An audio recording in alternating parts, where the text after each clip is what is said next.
Hi friends, ಎಲ್ಲಿಗೂ ನಮಸ್ಕಾರ. ನಾನು ನಿಮ್ಮ ಪ್ರೀತಿ Asha. Welcome to my YouTube channel. ಇವತ್ತು 3:35 ಆಗ್ತಾ ಬಂತು, ಸಂಜೆ ಆಗ್ತಾ ಬಂತು.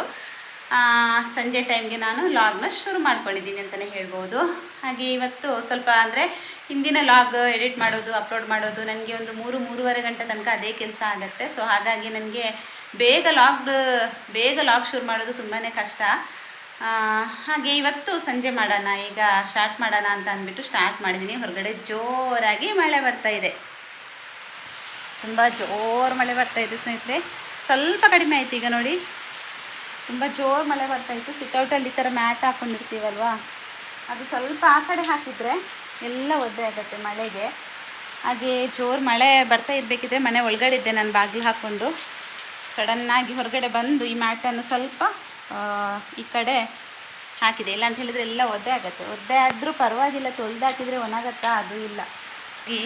ಹಾಗಾಗಿ ಬೇಗ ಬಂದು ಮ್ಯಾಟ್ ಒಂದು ಆ ಕಡೆ ಹಾಕ್ಕೊಂಡಾಯಿತು. ಇನ್ನು ಆಯಿತು ನೋಡಿ, ಮಳೆ ಮಕ್ಕಳಿಗೆ ಸ್ಕೂಲ್ ಬಿಡುವಂತಹ ಟೈಮ್ನಲ್ಲೇ ಮಳೆ ಸ್ಟಾರ್ಟ್ ಆಗೋದು. ದಿನ ಇದೇ ಕತೆ ಆಗುತ್ತೆ. ಯಾವಾಗಲೂ ಅಷ್ಟೇ, ಬೆಳಿಗ್ಗೆ ಮಧ್ಯಾಹ್ನ ಎಲ್ಲ ಅಷ್ಟೊಂದು ಮಳೆ ಇರಲ್ಲ ಅಂದ್ರೂ ಸಂಜೆ ಪಾಪ ಮಕ್ಕಳು ಇನ್ನೇನು ಸ್ಕೂಲ್ ಬಿಡ್ತಾ ಇದೆ, ಟೈಮ್ ಆಗ್ತಾ ಇದೆ ಅಂತ ಅಂದಾಗ ಸಡನ್ನಾಗಿ ಮಳೆ ಸ್ಟಾರ್ಟ್ ಆಗುತ್ತೆ. ಇದೊಂದು ದಿನ ನಡೆಯುವಂತಹ ಕತೆ ಅಂತ ಹೇಳ್ಬೋದು. ನನ್ನ ತಂಗಿದು ಕಾಲ್ ಬರ್ತಾ ಇದೆ. ಇವತ್ತು ಯಾಕೋ ಸ್ವಲ್ಪ ಲೇಟ್ ಕಾಲ್ ಮಾಡಿದ್ಲು. ಹಾಗೆ ಇನ್ನೂ ಮಕ್ಕಳಿಗೆ ಸ್ನ್ಯಾಕ್ಸ್ ರೆಡಿ ಆಗಬೇಕು. ಸ್ನ್ಯಾಕ್ಸ್ ಏನಿಲ್ಲ, ಇವತ್ತು ಅವಲಕ್ಕಿ ಇದೆ ಸ್ವಲ್ಪ ಅಷ್ಟೇ, ಬೇರೆ ಇನ್ನೇನಿಲ್ಲ. ಅದು ಅಷ್ಟೊಂದು ಹಿಡ್ಸಲ್ಲ ಅವರಿಗೆ ಅವಲಕ್ಕಿ. ಆದರೆ ಏನು ಮಾಡೋಣ, ಸಂಜೆಗೆ ಏನಾದರೂ ಮಾಡಲೇಬೇಕು. ಹಸಿವಾಗತ್ತೆ ಅಲ್ವ ಮಕ್ಕಳಿಗೆ. ಮಧ್ಯಾಹ್ನ ಲಂಚ್ ಬಾಕ್ಸ್ ಇದು ಸ್ವಲ್ಪ ತಿಂದಿರ್ತಾರೆ ಅಷ್ಟೇ. ಸಂಜೆ ಮನೆಗೆ ಬಂದ ಕೂಡಲೇ ಹಸಿವು ಸ್ಟಾರ್ಟ್ ಆಗಿರುತ್ತೆ. ಸೊ ಹಾಗಾಗಿ ಏನಾದರೂ ಒಂದು ಮಾಡಲೇಬೇಕು. ಇವತ್ತು ಬೇರೆ ಏನೂ ಇಲ್ಲ ಮನೆಯಲ್ಲಿ, ಬರೀ ಅವಲಕ್ಕಿ ಮಾತ್ರನೇ ಇದೆ. ಹಾಗಾಗಿ ಅದನ್ನೇ ಮಾಡಬೇಕಷ್ಟೇ. ಒಳ್ಳೆ ಗಾಳಿ ಬಂದು ಇಡೀ ಅಂಗಳದಲ್ಲಿ ಏನೋ ತರಗೆಲೆ ಅಂತ ಹೇಳ್ತಾರಲ್ವ, ಬಜ್ಜಾವ್ ಅಂತೀವಿ ನಾವು. ನೋಡಿ ಎಷ್ಟು ಬಿದ್ದಿದೆ ನೋಡಿ, ಫುಲ್ಲು. ಅಂದರೆ ಮೇಲೆ ಮರ ಎಲ್ಲ ಇರುತ್ತಲ್ವಾ, ಅಂದರೆ ಆ ಕಡೆ ಮರ ಎಲ್ಲ ಇದೆ. ಆ ಮರದ್ದು ತರಗೆಲೆಲ್ಲ ಈ ಥರ ಅಂಗಳಕ್ಕೆ ಬಿದ್ದು ಅಂಗಳವನ್ನು ಗುಡಿಸುವಂಥ ಕೆಲಸ ಇನ್ನು ನಾಳೆ ಬೆಳಿಗ್ಗೆ. ಸಂಜೆ ಮಳೆ ಬಿಟ್ಟರೆ ಒಂದೊಂದು ಸಲ ಸಂಜೆ ಗುಡಿಸ್ತೀನಿ ನಾನು. ಇವತ್ತು ಇದು ಗುಡಿಸುವ ಹಾಗೆ ಇಲ್ಲ, ಸಂಜೆ ಅಷ್ಟು ಮಳೆ ಬರ್ತಾ ಇದೆ. ಈ ವರ್ಷ ಅಂತೂ ಮಳೆಗೆ ಹೋಗೋದಕ್ಕೆ ಮನಸ್ಸಿಲ್ಲ ಸ್ನೇಹಿತರೆ. ಅದೇನೋ ಗೊತ್ತಿಲ್ಲ, ಎಷ್ಟೊಂದು ಮಳೆ ಬಂತು ಅಂತ ಹೇಳಿದರೆ ಈ ವರ್ಷ ಕೇಳುವುದೇ ಬೇಡ. ಸ್ವಲ್ಪನೂ ರೆಸ್ಟ್ ಇಲ್ಲ ನನಗೆ. ಒಂದ್ಸಲ ನನಗೆ ಸೊಸೈಟಿಗೆ ಹೋಗಲಿಕ್ಕಿತ್ತು. ಹಾಗೆ ಕೆಲಸ ಎಲ್ಲ ಆದ ನಂತರ ವೀಡಿಯೋ ಮಾಡ್ತಾ ಕೂತಿದ್ದೆ. ಅದೊಂದು ವೀಡಿಯೋ ಹಾಕಿದ್ದೆ ಅಲ್ವ ನಾನು, ಲೈಕ್ ಆ್ಯಂಡ್ ಕಮೆಂಟ್ ಮಾಡಿ ಅಂತ ಅಂದ್ಬಿಟ್ಟು ಅದೊಂದು ವೀಡಿಯೋ ಮಾಡಿದ್ದೆ ಅಲ್ವ, ಆ ವೀಡಿಯೋ ಮಾಡ್ತಾ ಕೂತಿದ್ದೆ. ನಂತರ ನಿನ್ನೆ ಮಾಡಿದಂತಹ ವೀಡಿಯೋ ಎಡಿಟ್ ಮಾಡಲಿಕ್ಕಿತ್ತು. ಎರಡೆರಡು ವೀಡಿಯೋ ಎಡಿಟ್ ಮಾಡಿ ಹಾಕಿದ್ದೀನಿ ಇವತ್ತು. ಹಾಗೆ ಅದೇ ಕೆಲಸ ಆಯಿತು, ಮಧ್ಯಾಹ್ನ ತನಕ ಅದೇ ಕೆಲಸ ಆಯಿತು. ಬೆಳಿಗ್ಗೆ ಅಡುಗೆ ಮಾಡಿದ್ದೆ ಇವತ್ತು ನಾನು. ತಿಂಡಿಗೆ ರೊಟ್ಟಿ ಮಾಡಿದ್ದೆ, ತರಕಾರಿ ಸಾಂಬಾರು ಮಾಡಿದ್ದೆ, ಅನ್ನ ಮಾಡಿದ್ದೆ, ಎಲ್ಲನೂ ಮಾಡಿದ್ದೆ ಬೆಳಿಗ್ಗೆ. ಎಲ್ಲನೂ ಖಾಲಿಯಾಗಿದೆ. ಇವಾಗ ರಾತ್ರಿಗೆ ವಾಪಸ್ ಅಡುಗೆ ಆಗಬೇಕಷ್ಟೇ, ಅಡುಗೆನ ಮಾಡ್ಕೋಬೇಕು. ಹಾಗೆ ಇವತ್ತು ಹಸ್ಬೆಂಡ್ ಕೆಲಸಕ್ಕೆ ಹೋಗಿದ್ದಾರೆ. ಹಾಗೆ ಮಗಳು ಕೂಡ ಸ್ಕೂಲಿಗೆ ಹೋಗಿದ್ದಾಳೆ. ಹೋಗಬೇಡ ಅಂತ ಹೇಳಿದೆ ನಾನು, ನಿಮ್ಗೆ ಆಗತ್ತಾ ಹೋಗೋದಕ್ಕೆ. ಹಸ್ಬೆಂಡ್ ಹತ್ರ ಕೂಡ ಹೇಳಿದೆ ರೆಸ್ಟ್ ಮಾಡಿ ಇವತ್ತೊಂದು ದಿನ ಅಂತ. 2 ಡೇಸ್ ಆಯ್ತಲ್ವ ವರ್ಕ್ಶಾಪ್ ಓಪನ್ ಮಾಡಿರಲಿಲ್ಲ. ಹಾಗಾಗಿ ಇವತ್ತಾದರೂ ಮಾಡ್ತೀನಿ, ಕೆಲಸ ಇದೆ, ಅಷ್ಟೊಂದು ಜಾಸ್ತಿ ಹೆವಿಯಾಗಿ ಕೆಲಸ ಮಾಡಲ್ಲ ಅಂತ ಅಂದ್ಬಿಟ್ಟು ಹೋಗಿದ್ದಾರೆ. ಪಾಪ ಏನೂ ಆಗ್ತಾಯಿಲ್ಲ ಅವರಿಗೆ. ಮಾತ್ರ ತುಂಬ ಅಂದರೆ ತುಂಬಾ ಸುಸ್ತಾಗ್ತಾ ಇದೆ. ಇಷ್ಟೊಂದು ಸುಸ್ತು ಅವರಿಗೆ ಜ್ವರದಲ್ಲಿ ಆಗಿದ್ದು ಇಲ್ಲಿ ತನಕ ನೋಡಿಲ್ಲ ನಾನು. ಮತ್ತು ಡಾಕ್ಟ್ರ್ ಹತ್ರ ನಾನು ಕೇಳಿದ್ದಿದ್ದು ಯಾಕೆ ಈ ಥರ ಆಗಿದೆ ಇವರಿಗೆ, ಫಸ್ಟ್ ಟೈಮ್ ಈ ಥರ ಆಗಿದೆ ಕಫ ಅಂತ ಹೇಳ್ತಾರೆ ಅವರು. ಇವರಿಗೆ ಅಂತ ಅಲ್ಲಮ್ಮ, ಎಲ್ರಿಗೂ ಕೂಡ ಅಷ್ಟೇ. ಇವಾಗಿನ ಜ್ವರನೇ ಹಾಗೆ. ಈ ಒಂದು ಕ್ಲೈಮೇಟಿಗೆ ಬರುವಂತಹ ಜ್ವರದಲ್ಲಿ ಕಫ ಬ್ಲಾಕ್ ಆಗೋದಂತೆ, ಎದೆಯಲ್ಲಿ ಲಂಗ್ಸಲ್ಲಿ ಕಫ ಬ್ಲಾಕ್ ಆಗೋದು. ಕಫ ಬ್ಲಾಕ್ ಆಗಿ ಅದು ವೀಸಿಂಗ್ ಥರ ಆಗುತ್ತೆ. ತುಂಬ ದಿನ ಇರುತ್ತೆ, ಕೆಮ್ಮೆಲ್ಲ ತುಂಬ ದಿನ ಇರುತ್ತೆ. ನೆಗ್ಲೆಕ್ಟ್ ಮಾಡಬೇಡಿ, ಕರೆಕ್ಟಾಗಿ ಕೋರ್ಸ್ ಕಂಪ್ಲೀಟ್ ಮಾಡಿ ಆಮೇಲೆ ವಾಪಸ್ ಬನ್ನಿ. ಇನ್ನೂ ಒಂದು ಸ್ವಲ್ಪ ದಿನ ನಾನು ಮೆಡಿಸಿನ್ ಕಂಟಿನ್ಯೂ ಮಾಡ್ತೀನಿ ಅಂತ ಹೇಳಿದ್ದಾರೆ. ಸೊ ಹಾಗಾಗಿ ನಾಳೆ ತನಕ ಇದೆ ಅವರಿಗೆ ಮೆಡಿಸಿನ್ ಇದೆ. ನಂತರ ವಾಪಸ್ ನಾಡಿದ್ದು ವಾಪಸ್ ಹೋಗಬೇಕು. ಹಾಗೆ ಆದ್ರಿಗೆ ಅಷ್ಟೇನು ಇರಲಿಲ್ಲ, ಸ್ವಲ್ಪ ಲೈಟಾಗಿ ಜ್ವರ ಇತ್ತು. ಇವಾಗ ಬರಬೇಕಿದ್ರೆ ನೋಡಬೇಕು ಹೇಗಿದ್ದಾಳೆ ಅಂತ. ರಾತ್ರಿಗೆ ಅಡುಗೆ ಆಗಬೇಕು ಸ್ನೇಹಿತರೆ. ಇವಾಗ ಸ್ನ್ಯಾಕ್ಸ್ ಆಗಬೇಕು. ಈ 2 ಕೆಲಸಗಳು ಉಳಿದಿದೆ. ವಾರ್ಡ್ರೋಬ್ ಒಂದು ತುಂಬ ದಿನದಿಂದ ಕ್ಲೀನ್ ಮಾಡಬೇಕು ಅಂತ ಅಂದ್ಕೊಂಡಿದ್ದೀನಿ. ಏನೆಲ್ಲ ಆಗಿ ಹೋಗಿದೆ ವಾರ್ಡ್ರೋಬು, ಸ್ವಲ್ಪನೂ ನೀಟಿಲ್ಲ.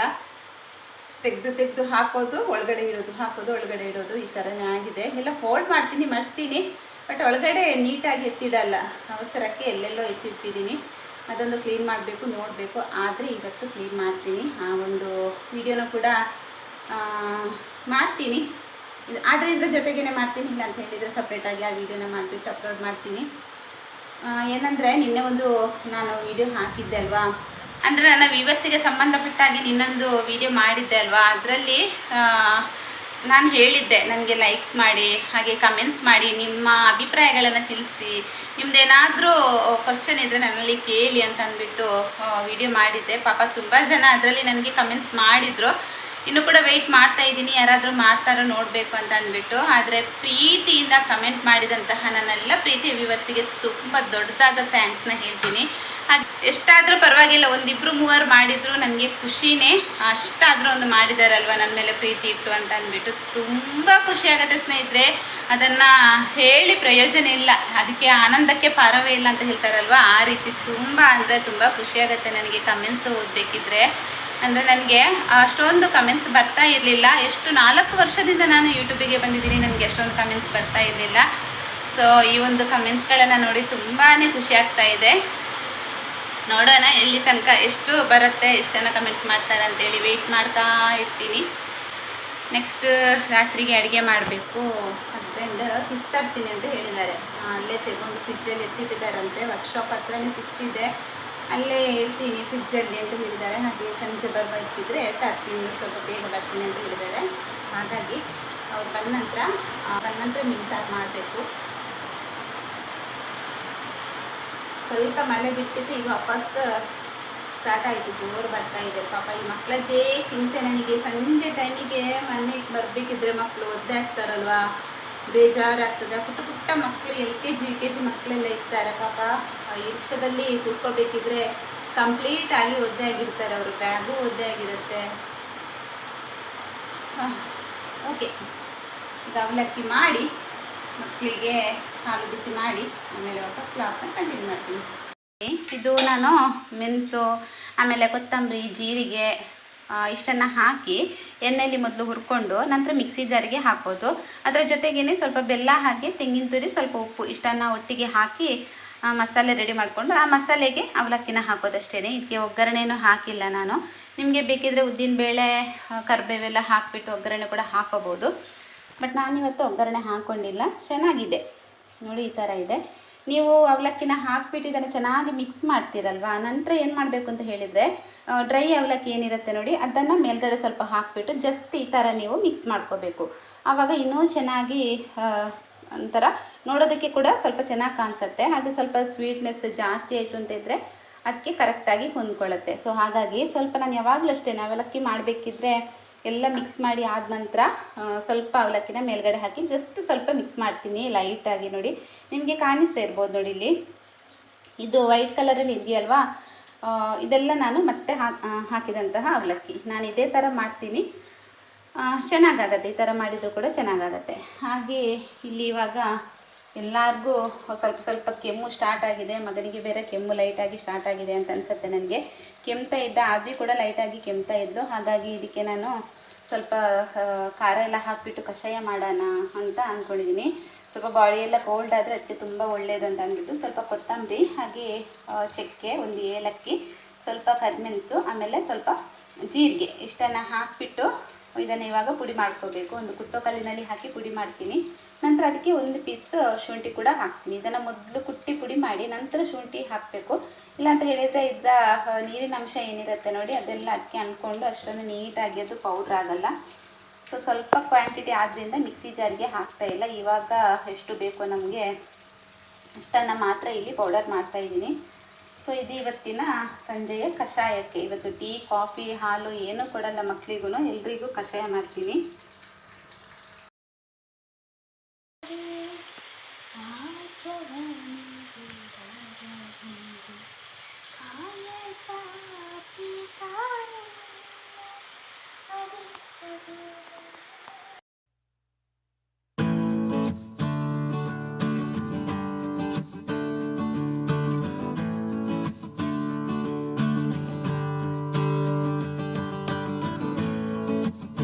ಈಗ ರಾತ್ರಿ ಅಡುಗೆ ಮಾಡ್ತಾ ಇದ್ದೀನಿ ಸ್ನೇಹಿತರೆ. ಅಡುಗೆ ಆಯಿತು, ಅನ್ನ ಸ್ವಲ್ಪ ಬೇಗನೆ ಮಾಡಿದ್ದೆ ಇವತ್ತು. ಹಾಗೆ ಮೀನು ಸಾರು ಆಗ್ತಾಯಿದೆ, ಮೀನು ಸಾರು ಕುದೀತಾ ಇದೆ.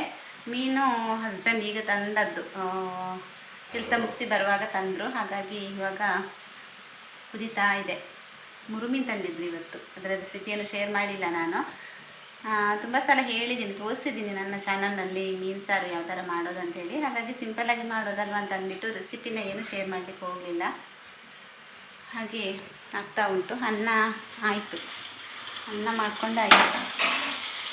ಬಿಸಿ ಬಿಸಿ ಅನ್ನ ಹಾಗೆ ಮೀನು ಸಾರು. ಇವತ್ತು ರಾತ್ರಿಗೆ ನಮಗೆ ಬಿಸಿ ಬಿಸಿ ಅನ್ನ ಹಾಗೆ ಬಿಸಿ ಬಿಸಿಯಾಗಿರುವಂತಹ ಮೀನು ಸಾರು. ನೋಡಿ ಹೇಗೆ ಕುದೀತಾ ಇದೆ ನೋಡಿ.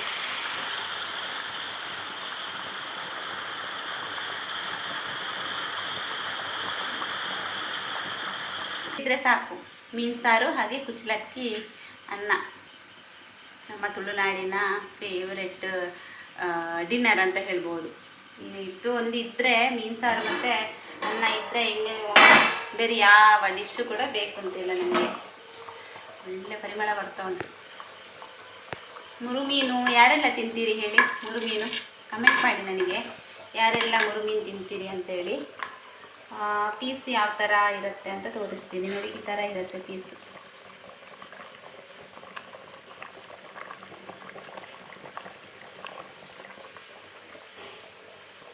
ತಿನ್ನೋರಿಗಂತೂ ಖಂಡಿತ ಆಸೆ ಆಗಿರುತ್ತೆ ನೋಡಿ. ಯಾರಾದರೂ ಮುರುಮೀನು ತಿಂತಾ ಇದ್ದರೆ ಖಂಡಿತ ಆಸೆ ಆಗುತ್ತೆ ಅಂತ ಅನ್ಕೋತೀನಿ.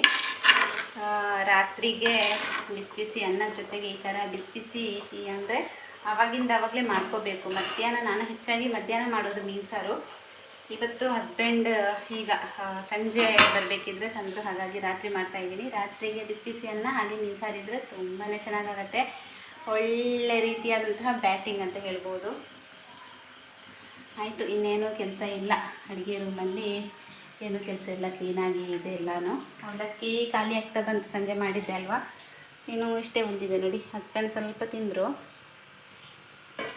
ಇಷ್ಟೇ ಉಳಿದದ್ದು. ತುಪ್ಪ ಖಾಲಿಯಾಗಿದೆ ನಂದು. ತುಪ್ಪ ತಂದು ತುಂಬ ದಿನಗಳೇ ಆಯಿತು. 1.5 ಲೀಟ್ರ್ ತಂದಿದ್ರು ಒಂದು ಸಲ ತರಬೇಕಿದ್ರೆ. ಅದೆಲ್ಲ ಖಾಲಿ ಆಯಿತು. ಸ್ವಲ್ಪ ಇದೆ. ಇದನ್ನು ಇವಾಗ ಏನು ಮಾಡ್ತೀನಿ ಗೊತ್ತಾ, ಈ ಥರ ಸ್ವಲ್ಪ ತುಪ್ಪ ಉಳಿಯುತ್ತಲ್ವ ಆ ಡಬ್ಬದಲ್ಲಿ, ಇದನ್ನು ಅಂದರೆ ಗಾಜಿನ ಡಬ್ಬ ಅಲ್ವಾ. ಹಾಗಾಗಿ ನಾನು ಏನು ಮಾಡ್ತೀನಿ ಅಂತ ಹೇಳಿದರೆ, ಬಿಸಿನೀರನ್ನು ಇಟ್ಟು ಒಂದು ಪಾತ್ರೆಯಲ್ಲಿ ಬಿಸಿನೀರಿಟ್ಟು ಬಿಸಿನೀರಿನ ಒಳಗಡೆ ಈ ಡಬ್ಬನ ಇಡ್ತೀನಿ. ಆವಾಗ ಕ್ಲೀನಾಗಿ ನೀರಾಗಿ ಎಲ್ಲನೂ ಕೆಳಗಡೆ ಇಳಿಯುತ್ತೆ. ಆಮೇಲೆ ನಮಗೆ ಏನಕ್ಕಾದರೂ ಯೂಸ್ ಮಾಡ್ಬೋದು. ಇಲ್ಲ ಅಂತ ಹೇಳಿದರೆ ಸ್ವಲ್ಪ ಜಾಸ್ತಿ ಇದೆ ಇದರಲ್ಲಿ ನೋಡಿ. ತುಪ್ಪ ಒಂದು 4 ರಿಂದ 5 ಸ್ಪೂನ್ ಇದೆ. ಇದನ್ನು ವೇಸ್ಟ್ ಮಾಡೋದು ಯಾಕೆ ಅಲ್ವಾ, ಇದನ್ನು ತೆಗಿಬೇಕು. ಖಾಲಿಯಾಗಿದೆ ತುಪ್ಪ. ಮೊನ್ನೆ ಪೂಜೆಗೆ ಅಂತ ತಂದದ್ದು ಒಂದು ಸ್ವಲ್ಪ ಇದೆ. ಪೂಜೆಗೆ ಅಂತ ತಂದದ್ದು ಇಷ್ಟು ಉಳಿದಿದೆ ನೋಡಿ. ಇದರಲ್ಲಿ ಕೂಡ ಅಷ್ಟೇ ಸ್ವಲ್ಪ ಇದೆ. ಇದನ್ನು ಕೂಡ ನೀರು ಮಾಡಬೇಕು. ಅದನ್ನು ಕೂಡ ಸ್ವಲ್ಪ ತೆಳ್ಳಗೆ ಮಾಡಿ, ಬಿಸಿನೀರಿಗೆಲ್ಲ ಇಟ್ಟು ತೆಳ್ಳಗೆ ಮಾಡಿ ಆಮೇಲೆ ಒಂದು ಡಬ್ಬದಲ್ಲಿ ತುಂಬಿಸಿಟ್ರೆ ಒಂದು ಸ್ವಲ್ಪ ಕ್ವಾಂಟಿಟಿ ಆಗುತ್ತೆ. ಏನಕ್ಕಾದರೂ ಹಾಕೋದಕ್ಕಾಗತ್ತೆ. ಮಾದಿ ಪರಿಮಳ ತಗೋತಾ ಇದ್ದಾಳೆ. ಅವಳಿಗೆ ಸಾರಷ್ಟು ಇಷ್ಟೇ ಇಲ್ಲ, ಫ್ರೈ ಮಾಡಿದರೆ ಇಷ್ಟ. ಸಾರಿನ ಪೀಸ್ ತಿನ್ನೋದು ಸ್ವಲ್ಪ ಕಡಿಮೆ ಅವಳು. ಅವಳದು ಸ್ನಾನ ಆಯ್ತಿತ್ತು, ದೇವರಿಗೆ ದೀಪ ಎಲ್ಲ ಹಚ್ಚಿದ್ದ ಅವಳೇ. ನಾನು ಇನ್ನೂ ಸ್ನಾನ ಮಾಡಬೇಕಷ್ಟೇ, ಕೆಲಸ ಎಲ್ಲ ಮುಗಿಲಿ ಆಮೇಲೆ ಸ್ನಾನ ಮಾಡುವಂತ ಅಂದ್ಬಿಟ್ಟು ಸ್ನಾನ ಮಾಡಿಲ್ಲ, ಇನ್ನೂ ಮಾಡಬೇಕು. ಹಾಗೆ ನಿನ್ನೆ ಲಾಗ್ನ ಕಂಟಿನ್ಯೂ ಮಾಡ್ತಾ ಇದ್ದೀನಿ. ಇವತ್ತು ನಿನ್ನೆ ಅಂದರೆ ಸಂಜೆ ಹೊತ್ತಿಗೆ ಸ್ಟಾರ್ಟ್ ಮಾಡಿದ್ದಲ್ವಾ, ಅಷ್ಟೊಂದು ಲಾಂಗ್ ವೀಡಿಯೋ ಅಂತ ಮಾಡಲಿಕ್ಕಾಗಲಿಲ್ಲ. ಹಾಗೆ ಇವತ್ತು ವಾಪಸ್ಸು ಸ್ಟಾರ್ಟ್ ಮಾಡ್ತಾ ಇದ್ದೀನಿ. ಟೈಮ್ ಇವಾಗ 12:30 ಗಂಟೆ ಆಗ್ತಾ ಬಂತು. ಸ್ವಲ್ಪ ಹೊರಗಡೆ ಹೋಗ್ಲಿಕ್ಕಿತ್ತು ಸ್ನೇಹಿತರೆ, ಹಾಗಾಗಿ ಹೋಗಿಬಿಟ್ಟು ಬಂದೆ. ಅಡುಗೆ ಎಲ್ಲ ಆಗಿದೆ, ಬೆಳಿಗ್ಗೆನೇ ಅಡುಗೆ ಕೆಲಸ ಎಲ್ಲ ಮಾಡ್ಕೊಂಡಿದ್ದೀನಿ. ಹಾಗೆ ಇವತ್ತು ನಮ್ಮ ಮಾತೃಗೆ ಮಧ್ಯಾಹ್ನ ತನಕ ಸ್ಕೂಲಿದೆ. ಇನ್ನೇನು ಬರ್ತಾಳೆ, ಬರುವಂತಹ ಟೈಮ್ ಆಯಿತು. 12:30 ಗಂಟೆ ತನಕ ಸ್ಕೂಲಿದೆ. ಇವಾಗೆಲ್ಲ ಮಕ್ಕಳಿಗೆ ಪ್ರತಿಭಾ ಕಾರಂಜಿ ಅಲ್ವಾ, ಎಲ್ಲಿ ನೋಡಿದರೂ ಪ್ರತಿಭಾ ಕಾರಂಜಿ ಆಗ್ತಾ ಉಂಟು. ಎಲ್ಲ ಮಕ್ಕಳು ಕಾಂಪಿಟೇಷನ್ಗೆ ಹೋಗ್ತಾ ಇರ್ತಾರೆ. ಹಾಗಾಗಿ ಈಗ ಬರ್ತಾಳೆ. ಅವರ ಸ್ಕೂಲಲ್ಲಿ ಹೇಳಿದಾಗೆ ಅವರ ಸ್ಕೂಲಲ್ಲಿ ನಾಳೆ ಇದೆ. ನಾಳೆ ಅವರ ಸ್ಕೂಲಲ್ಲಿ ಕೂಡ ಪ್ರತಿಭಾ ಕಾರಂಜಿ ಇರೋದ್ರಿಂದ ಇವತ್ತು ಅವರಿಗೆ ಮಧ್ಯಾಹ್ನ ತನಕ ಸ್ಕೂಲ್ ಇದೆ, ಮಧ್ಯಾಹ್ನ ನಂತರ ರಜೆ ಇದೆ. ಹಾಗೆ ನಮ್ಮ ಮನೆಯಲ್ಲಿ ಹಸ್ಬೆಂಡ್ಗೆ ಹುಷಾರಿಲ್ಲ, ಹಾಗೆ ಅಜ್ಜಿಗೆ ಕೂಡ ಅಷ್ಟೊಂದು ಹುಷಾರಿಲ್ಲ ಅಲ್ವಾ. ಸೊ ಹಣ್ಣುಗಳೆಲ್ಲ ಹಾಗೇ ಇದೆ ನೋಡಿ. ಹಣ್ಣುಗಳು ಖಾಲಿ ಆಗ್ತಾ ಇಲ್ಲ. ಇದೆಲ್ಲ ಹಬ್ಬ ಟೈಮಲ್ಲಿ ತಂದಿರುವಂಥದ್ದು, ಗಣೇಶ ಚತುರ್ಥಿ ಟೈಮಲ್ಲಿ ತಂದಿರುವಂಥ ಹಣ್ಣುಗಳು. ಆದ್ವಿ ಚೆನ್ನಾಗಿದ್ದರೆ ಎಲ್ಲ ಹಣ್ಣುಗಳನ್ನು ತಿಂತಾಳೆ. ಮೂಸಂಬಿ ಹಣ್ಣೆಲ್ಲ ಸ್ನ್ಯಾಕ್ಸಿಗೆಲ್ಲ ತೊಗೊಂಡೋಗ್ತಾಳೆ. ಆ್ಯಪಲ್ಲೆಲ್ಲ ಈಗ ತಂದಿದ್ದೆಲ್ಲ ಹಾಗಿದೆ. ಮಗನಿಗೆ ಕೂಡ ಸ್ವಲ್ಪ ಕೆಮ್ಮಿದೆ. ಇಲ್ಲ ಅಂತ ಹೇಳಿದರೆ ಆ್ಯಪಲ್ ಬಾಳೆಹಣ್ಣೆಲ್ಲ ಜ್ಯೂಸ್ ಮಾಡಿಕೊಂಡು ಕುಡಿತಾನೆ, ಅವನು ಮಿಲ್ಕ್ ಶೇಕ್ ಮಾಡಿಕೊಂಡು ಕುಡಿತಾನೆ. ಈಗ ಸ್ವಲ್ಪ ಕೆಮ್ಮಿರೋದ್ರಿಂದ ಅವನು ಕೂಡ ತಿಂತಾಯಿಲ್ಲ. ನಾನು ಒಬ್ಬಳೇ ತಿನ್ನಬೇಕು, ನಾನೆಷ್ಟು ಅಂತ ತಿನ್ನಲಿ ಅಲ್ವಾ. ಮಿಲ್ಕ್ ಶೇಕ್ ಮಾಡಿ ಕುಡಿಯೋಣ ಅಂತ ಹೇಳಿದರೆ ನನಗೂ ಭಯ ಆಗ್ತದೆ. ಈಗ ಅಂತ ಹೇಳಿದರೆ ಕ್ಲೈಮೇಟ್ ಏನೂ ಚೆನ್ನಾಗಿಲ್ಲ ಸ್ನೇಹಿತರೆ. ನಮ್ಮ ಕಡೆ ಅಂತೂ ಸಿಕ್ಕಾಪಟ್ಟೆ ಜ್ವರ. ಎಲ್ಲಿ ನೋಡಿದರೂ ಯಾರಿಗೆ ನೋಡಿದರೂ ಜ್ವರ, ವಾಮಿಟಿಂಗ್, ಕಫ, ಈ ಥರ ಎಲ್ಲ ಪ್ರಾಬ್ಲಮ್ಸ್ ನಮ್ಮ ಕಡೆ ಜಾಸ್ತಿ ಇದೆ ಅಂತ ಹೇಳ್ಬೋದು ಈ ಕಡೆ. ಅದು ಕ್ಲೈಮೇಟಿಗೆ ಅಂತ ಹೇಳ್ತಾರೆ ಡಾಕ್ಟರ್. ಅಂದರೆ ಒಂದು ಸಲ ಬಿಸಿಲು ಬರುತ್ತೆ, ಒಂದು ಸಲ ಮಳೆ ಬರುತ್ತೆ, ಈ ಥರ ಇದೆಯಲ್ವ. ಸೊ ಹಾಗಾಗಿ ಕಂಟಿನ್ಯೂಸ್ ಆಗಿ ಮಳೆ ಬಂದರೆ, ಇಲ್ಲ ಅಂತ ಹೇಳಿದರೆ ಕಂಟಿನ್ಯೂಸ್ ಆಗಿ ಬಿಸಿಲು ಬಂದರೆ ಏನೂ ಆಗಲ್ಲ, ಹೆಲ್ತಿಗೆ ಅಷ್ಟೊಂದು ಪ್ರಾಬ್ಲಮ್ ಆಗಲ್ಲ. ಈ ಥರ ಕ್ಲೈಮೇಟ್ ಚೇಂಜ್ ಆಗ್ತಾ ಇದ್ದರೆ ಹೆಲ್ತ್ ಅಪ್ಸೆಟ್ ಆಗ್ತಾ ಇರುತ್ತೆ. ಹಾಗೆ ಒಂದೆರಡು ಬಾಳೆಹಣ್ಣು ತಿನ್ನೋಣ ಅಂತ ತೆಗಿತಾ ಇದ್ದೀನಿ. ಒಂದು ಬಾಳೆಹಣ್ಣು ಹಾಳಾಗಿದೆ ನೋಡಿ. ನೆಲ್ಲಿಕಾಯಿ ಮೊನ್ನೆ ನಾನೇ ತೊಗೊಂಬಂದಿದ್ದು ಬೇಕು ಅಂತೇಳಿ, ಇದು ಕೂಡ ತಿಂದಿಲ್ಲ. 2 ಬಾಳೆಹಣ್ಣು ಹಾಗೆ ನೆಲ್ಲಿಕಾಯಿ ತಿನ್ನಬೇಕು.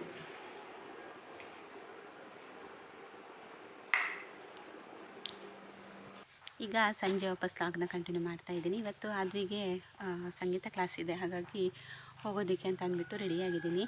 ಇವತ್ತು ಬೆಳಿಗ್ಗೆ ಕೂಡ ಅಷ್ಟೇ ಸ್ವಲ್ಪ ಹೊರಗಡೆ ಹೋಗೋದಕ್ಕಿತ್ತು, VA ಹತ್ರ ಹೋಗೋದಕ್ಕಿತ್ತು. ಅಲ್ಲಿ ಹೋಗಿಬಿಟ್ಟು ಒಂದು ಸೈನ್ ಆಗಬೇಕಿತ್ತು ನನಗೆ. ಆದ್ವಿದ್ದು ಸ್ಕಾಲರ್ಶಿಪ್ಗೆ ಅಪ್ಲೈ ಮಾಡಬೇಕಿತ್ತು. ಹಾಗಾಗಿ ಅವ್ರ ಹತ್ರ ಹೋಗಿಬಿಟ್ಟು ಇನ್ಕಮ್ ಸರ್ಟಿಫಿಕೇಟ್ ಹೊಸದಾಗಿ ಮಾಡಿಸ್ಬೇಕಿತ್ತು. ಇದಕ್ಕಿಂತ ಮೊದಲು ಮಾಡಿಸಿದ್ವಿ ನಾವು, ಅಂದರೆ 17ನೇ ಇಸ್ವಿಯಲ್ಲಿ ಮಾಡಿಸಿದ್ವಿ. ಅದು ಏನಾಯಿತು ಅಂತ ಹೇಳಿದರೆ 5 ವರ್ಷ ವ್ಯಾಲಿಡಿಟಿ ಇರೋದಲ್ವ, ಹಾಗಾಗಿ ಅದು ವ್ಯಾಲಿಡಿಟಿ ಮುಗ್ದಿದ್ದು, ಎಕ್ಸ್ಪೈರ್ ಆಗಿದೆ ಅಂತ ಹೇಳಿದರು. ಸೊ ಹಾಗಾಗಿ ವಾಪಸ್ ಅದನ್ನು ಮಾಡಿಸಿ ಹೊಸದು ಮಾಡಿಸಿ VA ಹತ್ರ ಹೋಗಿ ಸೈನೆಲ್ಲ ಹಾಕಿಸಿ ಬೆಳಿಗ್ಗೆ ಒಂದು ಸಲ ಹೋಗಿ ಬಂದಾಗಿದೆ. ಈಗ ವಾಪಸ್ಸು ಸಂಜೆ ಟೈಮಿಗೆ ವಾಪಸ್ ಇವಾಗ ಹೋಗಬೇಕು, ಆದ್ವಿನ ಕರ್ಕೊಂಡು ಹೋಗಬೇಕು. ಹಾಗೆ ಸೈಬರ್ಗೆ ಹೋಗಿ ಅದನ್ನು ಫಾರ್ಮ್ ಏನು ಕೊಟ್ಟಿದ್ದಾರೆ ನೋಡಿ, ಸೈನ್ ಹಾಕಿಬಿಟ್ಟು ಅದನ್ನು ಕೊಟ್ಟು ಬರಬೇಕು. ಇಷ್ಟು ಕೆಲಸ ಇದೆ. ಇವಾಗ ಹೊರಟಿದ್ದೀನಿ. ಇದೇ ಆಯಿತು. ಇವತ್ತು ಬೆಳಿಗ್ಗೆ ಒಂದು ಸಲ ಹೋಗೋದಾಯಿತು, ಸಂಜೆ ಒಂದು ಸಲ ಹೋಗೋದಾಯಿತು. ಈ ರೀತಿ 2 ಸಲ ಎಲ್ಲಿಗಾದರೂ ಹೋಗಲಿಕ್ಕಿದ್ರೆ ಆ ದಿನ ಹೇಗೆ ಹೋಗುತ್ತೆ ಅಂತಲೇ ಗೊತ್ತಾಗಲ್ಲ. ಇನ್ನೀಗ ಹೋದರೆ ನಾವು ಬರಬೇಕಿದ್ರೆ ನೈಟ್ 8 ಗಂಟೆ ಎಲ್ಲ ಆಗುತ್ತೆ, ಅಷ್ಟು ಹೊತ್ತಾಗುತ್ತೆ. 7:30 ತನಕ ಅವಳ ಕ್ಲಾಸ್ ಇರುತ್ತೆ, ನಂತರ 8 ಗಂಟೆ ಆಗುತ್ತೆ ಬರಬೇಕಿದ್ರೆ. ಹೂವಿನ ಗಿಡಗಳನ್ನು ನೆಟ್ಟಿದ್ವಿ ಅಲ್ವಾ, ಅದು ಗಿಡ ಏನೋ ಇವಾಗ ಸ್ವಲ್ಪ ಚೆನ್ನಾಗಿ ಬಂದಿದೆ, ಆದರೆ ಕಂಪ್ಲೀಟಾಗಿ ಹುಲ್ಲು ತುಂಬಿಕೊಂಡಿದೆ. ಅದರ ಜೊತೆಗೇ ಹುಲ್ಲು ಇದೆ ನೋಡಿ, ಕಂಪ್ಲೀಟಾಗಿ ಹುಲ್ಲು ತುಂಬಿಕೊಂಡಿದೆ, ಫುಲ್ಲಾಗಿದೆ ಹುಲ್ಲು. ಈ ಥರ ಹುಲ್ಲು ಬಂದರೆ ನಾವು ಹಾಕಿರುವಂತಹ ಗೊಬ್ಬರವನ್ನೆಲ್ಲ ಅದು ತಿಂದು ಅದೇ ಚೆನ್ನಾಗಿ ಬೆಳೆಯುತ್ತೆ. ಈ ಗಿಡಗಳಿಗೆ ಸಿಗುವಂತಹ ಪೋಷಕಾಂಶಗಳನ್ನೆಲ್ಲ ಅದೇ ತಿನ್ನತ್ತೆ ಅಂತ ಅನಿಸುತ್ತೆ ನನಗೆ. ತುಂಬಾ ಚೆನ್ನಾಗಿ ಬಂದಿದೆ ಹುಲ್ಲು ಕೂಡ. ಗಿಡ ಕೂಡ ಚೆನ್ನಾಗಿದೆ, ಪರವಾಗಿಲ್ಲ. ಆದರೆ ಇದನ್ನು ಇನ್ನೂ ಕ್ಲೀನ್ ಮಾಡಬೇಕು, ಹುಲ್ಲೆಲ್ಲ ತೆಗಿಬೇಕು. ಮಳೆ ಬರ್ತಾ ಇದೆಯಲ್ವಾ, ಯಾವ ಕೆಲಸ ಮಾಡೋದಕ್ಕೂ ಬಿಡಲ್ಲ ಸ್ನೇಹಿತರೆ. ಹೊರಗಡೆ ಬಂದು ತುಂಬಾ ಹುಲ್ಲು ಬಂದಿದೆ. ಸ್ವಲ್ಪ ಹುಲ್ಲೆಲ್ಲ ತೆಗೆದು ಕ್ಲೀನ್ ಮಾಡೋಣ ಅಂತ ಹೇಳಿದರೆ ಈ ಮಳೆ ಬಿಡ್ತಾನೇ ಇಲ್ಲ, ಸಖತ್ ಮಳೆ ಬರ್ತಾ ಉಂಟು. ನಿನ್ನೆ ತನಕ ಸ್ವಲ್ಪ ಜಾಸ್ತಿ ಅಂತ ಹೇಳ್ತಾ ಇದ್ರು, ಆದರೆ ಗೊತ್ತಿಲ್ಲ. ಇವತ್ತು ಕೂಡ ಹಾಗೇನೇ ಇತ್ತು. ಗಿಡಗಳನ್ನು ತೋರಿಸ್ತೀನಿ, ಹೊಸದಾಗಿ ನೆಟ್ಟಂತಹ ಗಿಡಗಳು ಯಾವ ಥರ ಇದೆ ಅನ್ನೋದನ್ನ ತೋರಿಸ್ತೀನಿ. ಅದು ನಾವು ನೆಟ್ಟಂತಹ ಗಿಡಗಳು. ಇದು ಒಂದು 17 ಗಿಡ ತಂದು ನೆಟ್ಟಿದ್ವಿ ನಾವು. ತುಂಬ ದಿನ ಆಯಿತು ನೆಟ್ಟು. ಅದೇನಾಗಿದೆ ಅಂತ ಹೇಳಿದರೆ ಇವಾಗ ಕಂಪ್ಲೀಟಾಗಿ ಹುಲ್ಲು ಅದಕ್ಕೆ ಒಂದು ಹೊತ್ಕೊಂಡಿದೆ ಅಂತಲೇ ಹೇಳ್ಬೋದು. ನೋಡಿ ಎಷ್ಟೊಂದು ಹುಲ್ಲು ಬಂದಿದೆ ನೋಡಿ. ಅಂದರೆ ಗೊಬ್ಬರ ಎಲ್ಲ ಹಾಕಿದ್ದೀವಲ್ವ, ಅದು ಚೆನ್ನಾಗಿ ಬಂತು. ಹುಲ್ಲಿಗೆ ಕೂಡ ತುಂಬ ಒಳ್ಳೆಯದಾಯಿತು ಗೊಬ್ಬರ ಎಲ್ಲ ಹಾಕಿದ್ದು ನೋಡಿ, ಚೆನ್ನಾಗಿ ಬಂದಿದೆ ನೋಡಿ. ಇದೆಲ್ಲ ಕ್ಲೀನ್ ಮಾಡಬೇಕು. ಹಾಗೆ ತುಂಬ ಗಿಡಗಳನ್ನು ಹಾಕಿದ್ವಿ. ಇದು ನಂದಿ ಬಟ್ಟಲು, ದೊಡ್ಡ ನಂದಿ ಬಟ್ಟಲಿದು. ಹಾಗೆ ಇಲ್ಲೊಂದು ಏನು ಕೇಪ್ಲ ಹೂವು ಅಂತ ಹೇಳ್ತೀವಿ ನಾವು, ಅದೊಂದು ಗಿಡ ಇದೆ. ಇದು ನಾಗಚಂಪ ಎಲ್ಲ ಈ ಸಲ ಎಲ್ಲ ಕಡ್ದು ತೆಗ್ದದ್ದೆ ಬೇಡ ಅಂತ ಅಂದ್ಬಿಟ್ಟು. ಫುಲ್ಲಿತ್ತು, ಇಲ್ಲಿ ಫುಲ್ಲಿತ್ತು, ನಾಗಚಂಪದ್ದೇ ಇತ್ತು ಗಿಡ. ಅದನ್ನೆಲ್ಲ ತೆಗೆದ್ವಿ ಈ ಸಲ, ಬೇರೆ ಹೊಸ ಗಿಡ ಹಾಕೋಣ ಅಂತೇಳಿ. ಇದು ಅಮ್ಮ ನೆಟ್ಟದ್ದು. ಅಮ್ಮ ಒಂದು ಸಲ ಬರಬೇಕಿದ್ರೆ ಇದೊಂದು ಗುಲಾಬಿ ಗಿಡನ ನೆಟ್ಟಿದ್ರು, ತುಂಬ ಚೆನ್ನಾಗಿ ಬಂದಿದೆ ಅದು ಕೂಡ. ಇದು ಇನ್ನೊಂದು ಥರದ ನಂದಿ ಬಟ್ಟಲು ಅಂತ ಅನಿಸುತ್ತೆ ನನಗೆ. 2 ಥರದ ನಂದಿ ಬಟ್ಟಲು ಗಿಡನ ತಂದಿದ್ರು ಹಸ್ಬೆಂಡ್.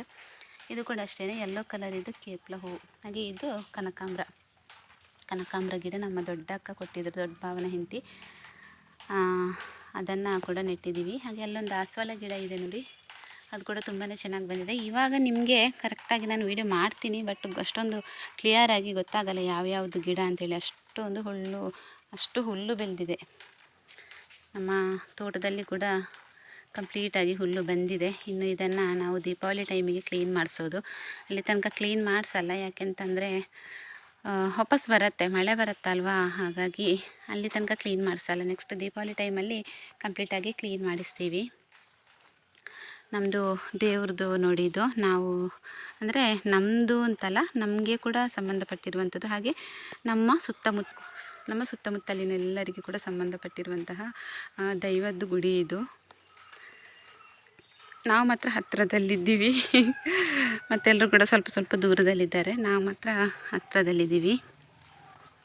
ಇದು ಮೊದಲಿಂದ ಕೂಡ ಇತ್ತು, ಈಗ ಅಂತ ಅಲ್ಲ, ಮೊದಲಿಂದ ಇತ್ತು. ನಾನು ಮದುವೆಯಾಗಿ ಬರಬೇಕಿದ್ರೇ ಇದಿತ್ತು ಅಂತ ಮೊದಲೇ ಇತ್ತು. ಇದು ಅಂದರೆ ಬೇರೆ ಥರ ಇತ್ತು, ಸ್ವಲ್ಪ ಗುಡಿ ಎಲ್ಲ ಹಳೇದಾಗಿತ್ತು. ಹಾಗೆ ಹೊಸದಾಗಿ ತೆಗೆದು ಮಾಡಿರುವಂತಹ ಗುಡಿ ಇದು. ಇನ್ನೊಂದ್ಸಲ ಡೀಟೇಲಾಗಿ ನಾನು ತೋರಿಸ್ತೀನಿ ನಿಮಗೆ ಎದುರುಗಡೆ ಎಲ್ಲ ಹೋಗಿಬಿಟ್ಟು. ಹಾಗೆ ಇಲ್ಲೊಂದು ಪಪ್ಪಾಯ ಗಿಡ ಇದೆ ನೋಡಿ. ಇದು ಯಾವ ಥರ ಪಪ್ಪಾಯ ಅಂತಲೇ ಗೊತ್ತಿಲ್ಲ ಸ್ನೇಹಿತರೆ. ನೋಡಿ, ರೌಂಡ್ ಬಾಲ್ ಥರ ಇದೆ. ನನಗೆ ನಗು ಬರ್ತಾ ಇರುತ್ತೆ ಅದನ್ನು ನೋಡಬೇಕಿದ್ರೆ. ಇದು ಯಾವ ಜಾತಿ ಪಪ್ಪಾಯ ಅಂತ ಅನ್ನಿಸ್ತಾ ಇರುತ್ತೆ ಒಂದೊಂದ್ಸಲ. ದೊಡ್ಡದಾಗೋದು ಡೌಟೇ ಇದು ನನಗೆ. ಸೀಬೆ ಹಣ್ಣಿನ ಥರ ಇದೆ ನೋಡಿ, ಚಿಕ್ಕದಾಗಿದೆ. ಅದಕ್ಕೆ ನನ್ನ ಹಸ್ಬೆಂಡ್ ನನಗೆ ಬೈತಾರೆ ಯಾವಾಗಲೂ, ನಾನು ಅದನ್ನು ನೋಡಿ ನಗ್ತಾ ಇರಬೇಕಿದ್ರೆ. ನಾನು ಅದನ್ನು ನೋಡಿ ನಗ್ತೀನಲ್ವ, ನನಗೆ ಅದನ್ನು ನೋಡಿದರೆ ಏನಂತ ಗೊತ್ತಿಲ್ಲ, ನಗುನೇ ಬರ್ತಾ ಇರುತ್ತೆ. ಇದು ಯಾವ ಜಾತಿ ಪಪ್ಪಾಯ ಅನ್ನೋ, ಅದನ್ನು ಬೇರೆ ಚೆನ್ನಾಗಿ ಸಾಕ್ತಾ ಇದ್ದಾರೆ ನನ್ನ ಹಸ್ಬೆಂಡು. ಬುಡಕ್ಕೆ ಏನೆಲ್ಲ ಹಾಕಿಬಿಟ್ಟು ಸಾಕ್ತಾ ಇದ್ದಾರೆ. ನನಗೆ ನೋಡಿ ನಗು ಬರ್ತಾ ಇರುತ್ತೆ, ಇದು ಯಾವ ಜಾತಿದ್ದಪ್ಪ ಇಷ್ಟೊಂದು ಚಿಕ್ಕ ಪಪ್ಪಾಯ ಅಂತೇಳಿ. ಅದಕ್ಕೆ ನನ್ನ ಹಸ್ಬೆಂಡ್ ನನಗೆ ಬೈಯೋದು ದಿನಾಲು. ನಾನು ನಗ್ತಾ ಇರಬೇಕಿದ್ರೆ ಬೈತಾರೆ. ಏನಂತ ಗೊತ್ತಾ, ನಿಂದು ದೃಷ್ಟಿಯಾಗಿದೆ, ಅದಕ್ಕೆ ನಿಂದು ಕಣ್ಣು ಮುಟ್ಟಿ ಅದು ಆ ಥರ ಆಗಿದೆ. ನಮ್ಮ ಭಾಷೆಯಲ್ಲಿ ಕಣ್ಣು ಮುಟ್ಟೋದು ಅಂತ ಹೇಳ್ತಾರೆ, ಕನ್ನಡದಲ್ಲಿ ದೃಷ್ಟಿಯಾಗೋದು ಅಂತ ಹೇಳೋದು, ನಮ್ಮ ತುಳು ಭಾಷೆಯಲ್ಲಿ ಕಣ್ಣು ಮುಟ್ಟಿಸ್ತಾರೆ ಅಂತ ಹೇಳ್ತಾರೆ. ಕಣ್ಣು ಮುಟ್ಟಿ ಅದು ಹಾಗೆ ಆಗಿದೆ, ನಿಂದು ಕಣ್ಣು ಮುಟ್ಟಿನೇ ಅದು ಚಿಕ್ಕದಾಗಿದೆ, ದೊಡ್ಡದಾಗಿಲ್ಲ ಅಂತ ಹೇಳ್ತಾರೆ. ಯಾವಾಗಲೂ ನನಗೆ ಬೈತಾ ಇರ್ತಾರೆ. ಬಟ್ ನಾನೇನು ಮಾಡಲಿ ಅಲ್ವಾ, ಅದು ಆದ ನಂತರನೇ ಅಲ್ವಾ ನಾನು ಅದನ್ನು ನೋಡಿ ನಗೋದು. ಚಿಕ್ಕ ಪಪ್ಪಾಯ ಅಲ್ವಾ, ಅದಕ್ಕೆ ಇದು ದೊಡ್ಡದಾಗೋದೇ ಇಲ್ಲ ಅಂತ ಹೇಳ್ತಾ ಇರ್ತೀನಿ ನಾನು. ಮಳೆ ಬಂತು, ಸ್ವಲ್ಪ ಹೊರಗಡೆ ನಿಂತ್ಕೊಂಡು ವೀಡಿಯೋ ಮಾಡೋಣ ಅಂತ ಅನಿಸಿದರೆ ಆವಾಗಲೇ ಮಳೆ ಸ್ಟಾರ್ಟ್ ಆಗುತ್ತೆ. ಈಗ ಟೈಮು 5:15 ಆಯಿತು. ಈಗ 5:15 ಆಗ್ತಾ ಬಂತು, ಇನ್ನೂ ಹೊರಡಬೇಕು. ಬಟ್ಟೆ ರಾಶಿ ನೋಡಿದರೆ ಸ್ನೇಹಿತರೆ ನಿಜವಾಗ್ಲೂ ತಲೆ ಬಿಸಿ ಆಗ್ತದೆ ನನಗೆ. ನೀವು ನೋಡಿದರೆ ನಿಮಗೆ ಒಂಥರ ಅಂತ ಅನಿಸ್ಬೋದು. ಅಂದರೆ ಎಲ್ಲರ ಮನೆಯಲ್ಲೂ ಹೀಗೇ, ನಮ್ಮದು ಏನೋ ಹೊಸದು ಅಂತ ಹೇಳೋದಕ್ಕಾಗಲ್ಲ, ಎಲ್ಲರ ಮನೆಯಲ್ಲಿ ಇದೇ ಥರ ಇರುತ್ತೆ ನೋಡಿ. ರಾಶಿ ಬಟ್ಟೆ ರಾಶಿ, ಇದು ಒಣಗೋದೇ ಇಲ್ಲ ಎಷ್ಟು ದಿನ ಆದರೂ ಕೂಡ. ಈ ಲೆಗ್ಗಿನ್ಸ್ ಅಂತೂ ಒಣಗೋದೇ ಇಲ್ಲ. ಮತ್ತು ಇದು ಪ್ಯಾಂಟೆಲ್ಲ ಇರುತ್ತಲ್ವ ಹಸ್ಬೆಂಡಿದು ಮಗಂದೆಲ್ಲ, ಅದು ಕೂಡ ಅಷ್ಟೇ, ದಪ್ಪದಲ್ಲಿದ್ದರೆ ಒಣಗೋದೇ ಇಲ್ಲ, ಒಣಗಿಸೋದೇ ದೊಡ್ಡ ಕಷ್ಟ. ಹಾಗೆ ನಮ್ಮ ಭಾವ ಬರ್ತಾರೆ, ಅವರೇ ನಮ್ಮನ್ನು ಕರ್ಕೊಂಡು ಹೋಗೋದು ಯಾವಾಗಲೂ, ನಮ್ಮ ಹಸ್ಬೆಂಡನ್ನು. ಅವ್ರ ಹತ್ರ ಆಟೋ ಇದೆ, ಹಾಗಾಗಿ ಅವರ ಆಟೋದಲ್ಲೇ ನಾವು ಹೋಗೋದು ಯಾವಾಗಲೂ. ಇವತ್ತು ಕೂಡ ಬಂದರು, ಇನ್ನು ಹೊರಡ್ತೀವಿ. ಆಯ್ಷಾ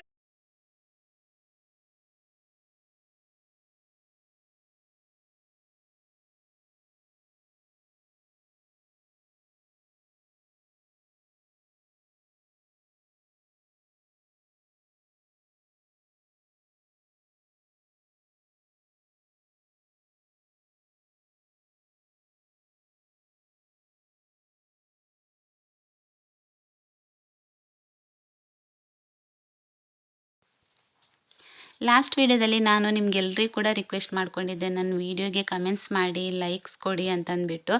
ಸೊ ಈ ಒಂದು ವೀಡಿಯೋನ ನಾನು ಸಪ್ರೇಟಾಗಿ ಮಾಡಿ ಹಾಕಿದ್ದೆ, ನನ್ನ ವ್ಲಾಗಲ್ಲಿ ಹೇಳಿದೆ, ಸಪ್ರೇಟಾಗಿ ಅದನ್ನೇ ವೀಡಿಯೋ ಮಾಡಿ ಹಾಕಿದ್ದೆ. ಅಂದರೆ ತುಂಬ ಕಮ್ಮಿ ಕಮೆಂಟ್ಸ್ ಬರೋದು ನನಗೆ ಕೂಡ. ಏನು ಗೊತ್ತಾ, ಇವಾಗ ನಾವು ಏನಾದರೂ ಒಂದು ಕೆಲಸ ಮಾಡ್ತೀವಿ, ಒಂದು ಅಡುಗೆನೇ ಮಾಡ್ತೀವಿ ಅಂತ ಅಂದ್ಕೊಳ್ಳಿ, ಎಕ್ಸಾಂಪಲ್ಗೆ ಹೇಳ್ತಾ ಇದ್ದೀನಿ. ಆ ಅಡುಗೆ ಮಾಡಿದರೆ ಮನೆಯವರು ತಿಂದು ಅದನ್ನು ಚೆನ್ನಾಗಿದೆ ಅಂತ ಹೇಳಿದ್ರೇ ಅಲ್ವಾ ನೆಕ್ಸ್ಟ್ ನಮಗೆ ಇನ್ನೂ ಚೆನ್ನಾಗಿರುವಂತಹ ಅಡುಗೆಗಳನ್ನು ಮಾಡೋದಕ್ಕೆ ಮನಸ್ಸು ಬರೋದು. ಇವಾಗ ಒಂದು ಪುಟ್ಟ ಮಗು ಹೆಜ್ಜೆ ಇಡ್ತಾ ಇದೆ ಅಂತ ಅಂದ್ಕೊಳ್ಳಿ, ಇವಾಗ ನಡೆಯೋದಕ್ಕೆ ಏನೋ ಒಂದು ಪ್ರಯತ್ನ ಮಾಡ್ತಾ ಇದೆ ಅದು ಅಂತ ಅಂದಾಗ, ಅದಕ್ಕೆ ನಾವು ಅದರ ಎದುರುಗಡೆ ನಿಂತ್ಕೊಂಡು ಕೈ ಚಾಚಿ ಮುಂದಕ್ಕೆ ಬಾ ಅಂತ ಅದಕ್ಕೆ ಸಪೋರ್ಟ್ ಮಾಡಿದಾಗ ಅಲ್ವಾ ಅದು ಆ ಮಗು ಮುಂದಕ್ಕೆ ಬರೋದು. ಇಲ್ಲ ಅಂತ ಹೇಳಿದರೆ ಅದು ಅಲ್ಲೇ ಕೂತ್ಕೊಳ್ಳುತ್ತೆ. ಎದುರುಗಡೆ ಯಾರು ನನ್ನನ್ನು ಕರೆಯಲ್ಲ ಅಂತಂದಾಗ ಆ ಮಗು ಮುಂದಕ್ಕೆ ಬರೋದಕ್ಕೆ ಸಾಧ್ಯನೇ ಇಲ್ಲ. ಹಾಗೆ ನಾವು ಕೂಡ ಯೂಟ್ಯೂಬರ್ಸ್ ಕೂಡ ಹಾಗೇನಂತ ಹೇಳ್ಬೋದು. ನಾವು ಯಾವುದಾದ್ರೂ ಒಂದು ವೀಡಿಯೋಸ್ ಹಾಕ್ತಾ ಇದ್ದೀವಿ ಅಂತಂದಾಗ ಅದಕ್ಕೆ ಯಾವುದೇ ರೀತಿಯಾದಂತಹ ಒಂದು ಸಪೋರ್ಟ್ ಅಂದರೆ ಸಿಗ್ತಾ ಇಲ್ಲ. ವ್ಯೂಸ್ ಸ್ವಲ್ಪ ಜನ ನೋಡ್ತಾರೆ, ಬಟ್ ನಮಗೆ ಒಂದು ಕಮೆಂಟ್ಸ್ ಬೇಕು, ನಿಮ್ಮ ಅಭಿಪ್ರಾಯ ಬೇಕು, ನಿಮ್ಮ ಫೀಡ್ಬ್ಯಾಕ್ ನಮಗೆ ಖಂಡಿತವಾಗ್ಲೂ ಬೇಕಾಗತ್ತೆ. ಆ ಥರ ನೀವು ಏನಾದರೂ ಕಮೆಂಟ್ಸ್ ಮಾಡ್ತೀರಿ, ನಿಮ್ಮ ಫೀಡ್ಬ್ಯಾಕ್ನ ನಮಗೆ ತಿಳಿಸ್ತೀರಿ ಅಂತ ಅಂದಾಗ ಮಾತ್ರ ನಾವು ನಿಮಗೆ ಬೇಕಾಗಿರುವಂತಹ ರೀತಿಯಲ್ಲಿ ವೀಡಿಯೋಸ್ಗಳನ್ನು ಮಾಡೋದಕ್ಕೆ ಸಾಧ್ಯ. ಇಲ್ಲ ಅಂತ ಹೇಳಿದರೆ ಡೈಲಿ ರುಟೀನ್ ಅಡುಗೆ ಮಾಡೋದು, ಪಾತ್ರೆ ತೊಳೆಯೋದು, ಮನೆ ನಿಭಾಯಿಸೋದು, ಇದು ಮಾತ್ರ ವೀಡಿಯೋ ಮಾಡೋದಕ್ಕೆ ಮನಸ್ಸು ಬರುತ್ತೆ. ಈಗ ನನಗೇನೆ ಲಾಸ್ಟ್ ವೀಡಿಯೋದಲ್ಲಿ ಕೆಲವೊಬ್ಬರು ಹೇಳಿದರು ಹೋಮ್ ಟೂರ್ ಮಾಡಿ ಅಕ್ಕ, ಕೆಲವೊಬ್ಬರು ಹೇಳಿದರು ಸ್ಯಾರಿ ಕಲೆಕ್ಷನ್ ತೋರಿಸಿ, ವಿಡಿಯೋ ತುಂಬ ಚೆನ್ನಾಗಿ ಮಾಡ್ತಾ ಇದ್ದೀರಾ ಅಂತ. ಅದು ಒಂದು ಸ್ವಲ್ಪ ಕಮೆಂಟ್ಸ್ ಬಂದಿದ್ದು, ಜಾಸ್ತಿ ಕಮೆಂಟ್ಸ್ ಬಂದಿಲ್ಲ. ಆದರೂ ಕೂಡ ತುಂಬ ಖುಷಿ ಪಟ್ಟಿದ್ದೀನಿ ನಾನು ಆ ಕಮೆಂಟ್ಸ್ಗಳನ್ನು ನೋಡಿ. ನನಗೂ ಕೂಡ ಒಂದು ಎನ್ಕರೇಜ್ ಮಾಡಿದಾಗತ್ತೆ, ನೀವು ನನಗೂ ಕೂಡ ಒಂದು ಒಳ್ಳೆ ರೀತಿಯಾದಂತಹ ಮೋಟಿವೇಶನ್ ಸಿಕ್ಕಾಗತ್ತೆ. ಸೊ ಹಾಗಾಗಿ ರಿಕ್ವೆಸ್ಟ್ ಮಾಡ್ತಾ ಇದ್ದೀನಿ. ಇನ್ನೂ ಕೂಡ ಅಷ್ಟೇ, ನೆಕ್ಸ್ಟ್ ನಾನು ಯಾವುದೇ ವೀಡಿಯೋಸ್ ಹಾಕಬೇಕಿದ್ರೂ ಕೂಡ ದಯವಿಟ್ಟು ಆ ವೀಡಿಯೋಸ್ಗೊಂದು ಲೈಕ್ಸ್ ಕಮೆಂಟ್ಸ್ ಕೊಡಿ. ಹಾಗಂತ ನಾನು ರಿಕ್ವೆಸ್ಟ್ ಮಾಡಿ ಕೇಳ್ಕೊತೀನಿ ಅಂತಲೇ ಹೇಳ್ಬೋದು ನಿಮ್ಮಲ್ಲಿ. ಸೊ ಈ ಒಂದು ಮಾತನ್ನು ಹೇಳಬೇಕಿತ್ತು. ಅದರಲ್ಲಿ ನನಗೆ ಯಾರೆಲ್ಲ ಹಾಯ್ ಹೇಳಿದಿರೋ ಎಲ್ರಿಗೂ ಕೂಡ ಹಾಯ್ ಹೇಳ್ತಾ ಇದ್ದೀನಿ. ಕಮೆಂಟ್ಸ್ ಮಾಡಿದವರಿಗೆ ಥ್ಯಾಂಕ್ಸ್ ಹೇಳ್ತಾ ಇದ್ದೀನಿ. ಕೆಲವೊಬ್ಬರು ವಿಡಿಯೋ ತುಂಬ ಚೆನ್ನಾಗಿ ಬರ್ತಾಯಿದೆ, ಇನ್ನೂ ಚೆನ್ನಾಗಿ ಮಾಡಿ, ಇದಕ್ಕಿಂತಲೂ ಚೆನ್ನಾಗಿ ಮಾಡಿ ಅಂತ ಕಮೆಂಟ್ಸ್ ಮಾಡಿದರು. ಎಲ್ಲರಿಗೂ ಕೂಡ ಕಮೆಂಟ್ಸ್ ಮಾಡಿದಂತಹ ಎಲ್ಲ ನನ್ನ ವ್ಯೂವರ್ಸಿಗೂ ಕೂಡ ತುಂಬ ದೊಡ್ಡ ರೀತಿಯಾದಂತಹ ಥ್ಯಾಂಕ್ಸ್ನ ಹೇಳ್ತೀನಿ. ನಿಮ್ಮ ಸಪೋರ್ಟ್ ಇದೇ ರೀತಿ ಇರಲಿ ನನಗೆ ಅಂತ ಕೂಡ ಬಯಸ್ತೀನಿ. ಹಾಗೆ ಈ ಲಾಗ್ ಇಲ್ಲಿಗೆ ಎಂಡ್ ಆಗ್ತಾ ಇದೆ. ವಿಡಿಯೋ ಇಷ್ಟ ಆದರೆ ಲೈಕ್, ಶೇರ್, ಕಮೆಂಟ್ ಮಾಡಿ. ಹಾಗೆ ಸಿಗ್ತೀನಿ ನೆಕ್ಸ್ಟ್ ಲಾಗಲ್ಲಿ. ಅಷ್ಟೊತ್ತನಕ ಎಲ್ಲರೂ ಆರೋಗ್ಯವಾಗಿರಿ. Take care. ಬಾಯ್.